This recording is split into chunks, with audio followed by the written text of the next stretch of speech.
So welcome back to Third Rate Thursday, episode 13. I can't believe we have got so far here on Thursday, the 25th of May. But episode 13, unlucky for some. Perhaps I should just get my head down and power through the episode.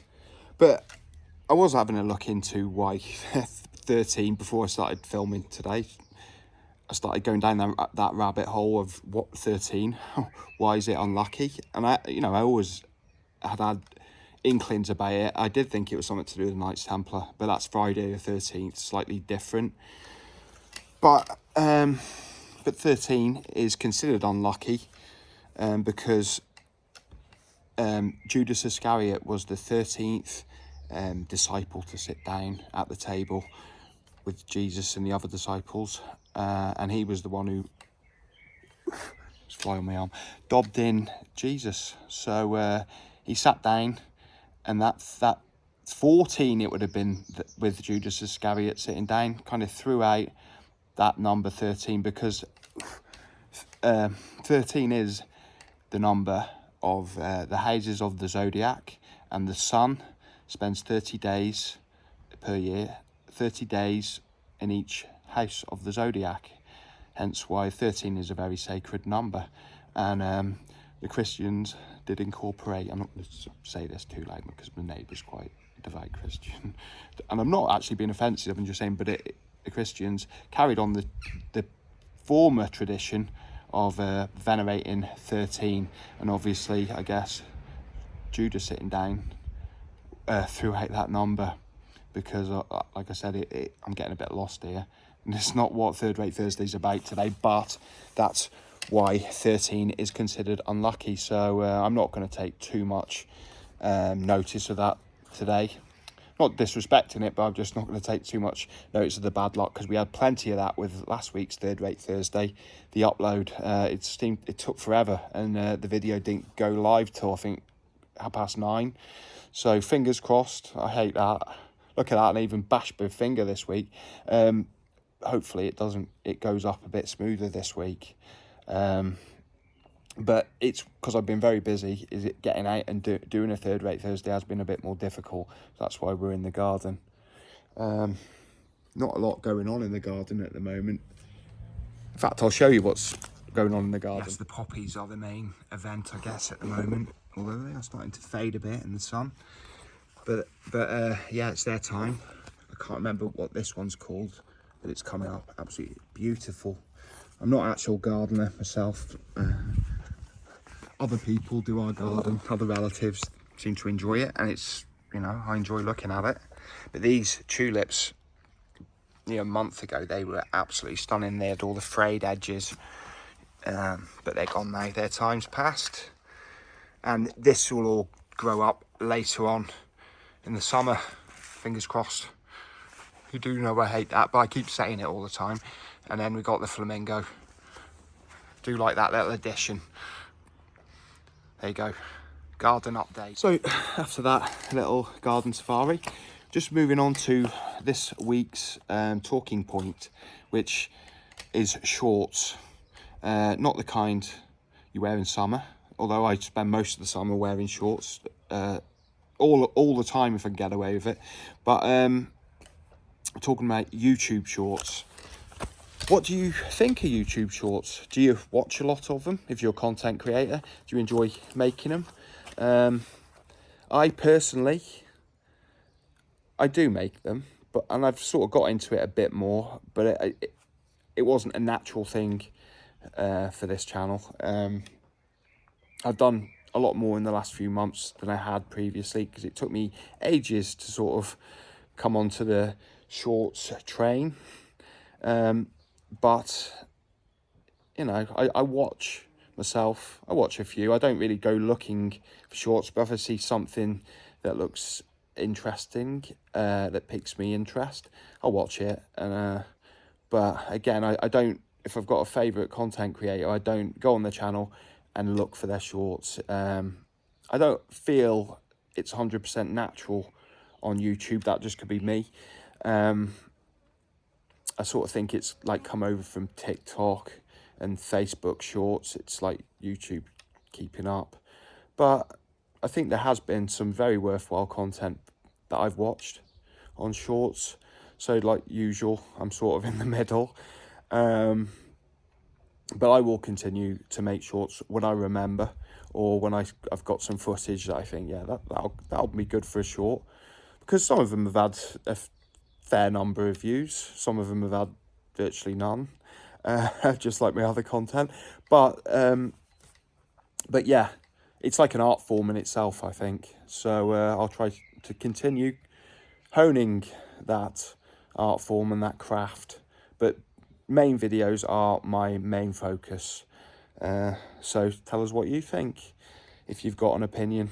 And then moving on, let's talk about any comments we had on last week's video. So on last week's comment section, dipping into the mailbag, I do like that archaic term, but we had, first up, Louise Copeland. Hi Louise.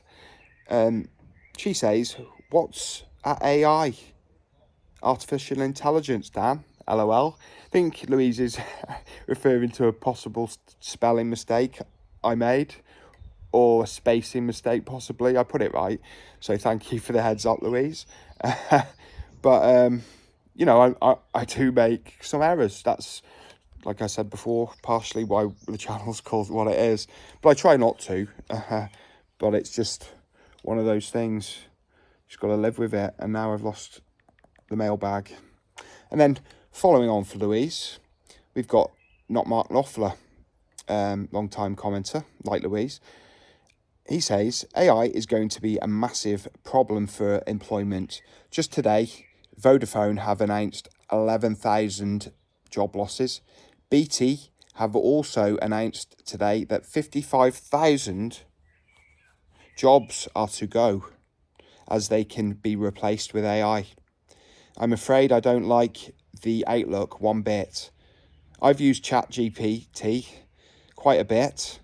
I even got it to write some unit tests for some software I was developing, and it got it exactly right. Bang on. Frankly, it was terrifying. Yeah, I've heard other people saying exactly similar things to that. Not Mark Knopfler. It's terrifying, but not as terrifying as Boston Dynamics killer robot dogs with built-in AI that can run faster than humans. That's what's in store for us, I'm afraid.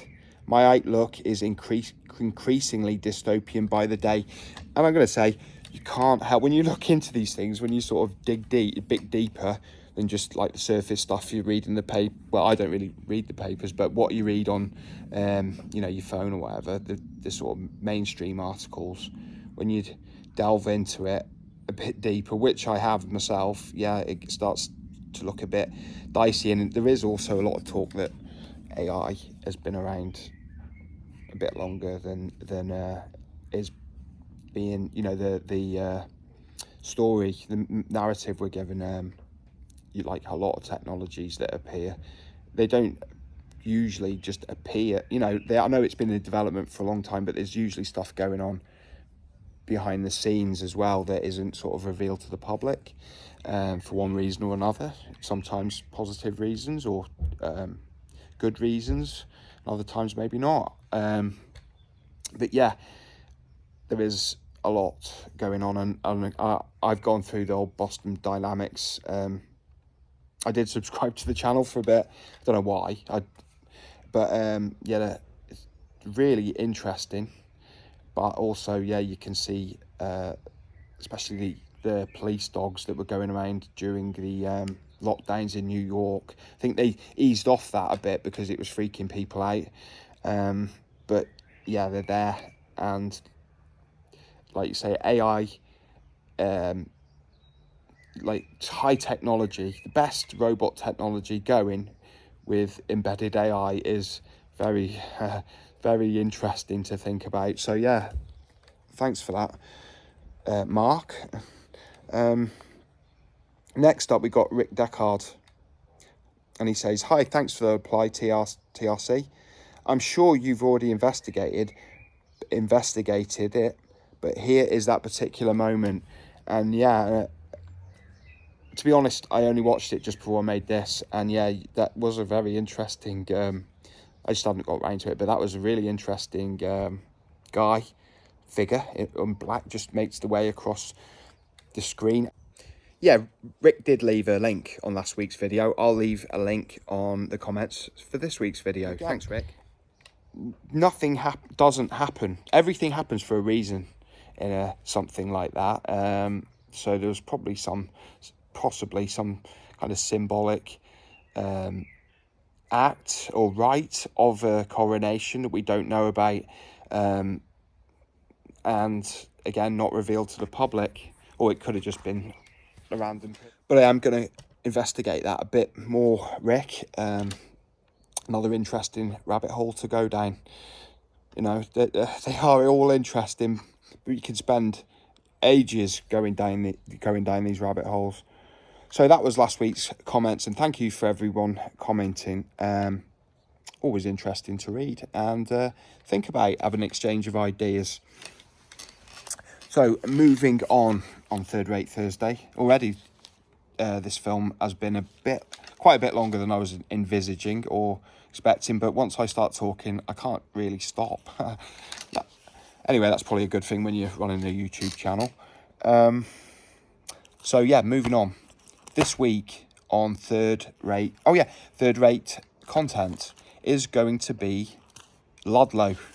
A walk around, tour, explore, learn some of the history, and we go to St. Lawrence's Church, and we even go right up the spire.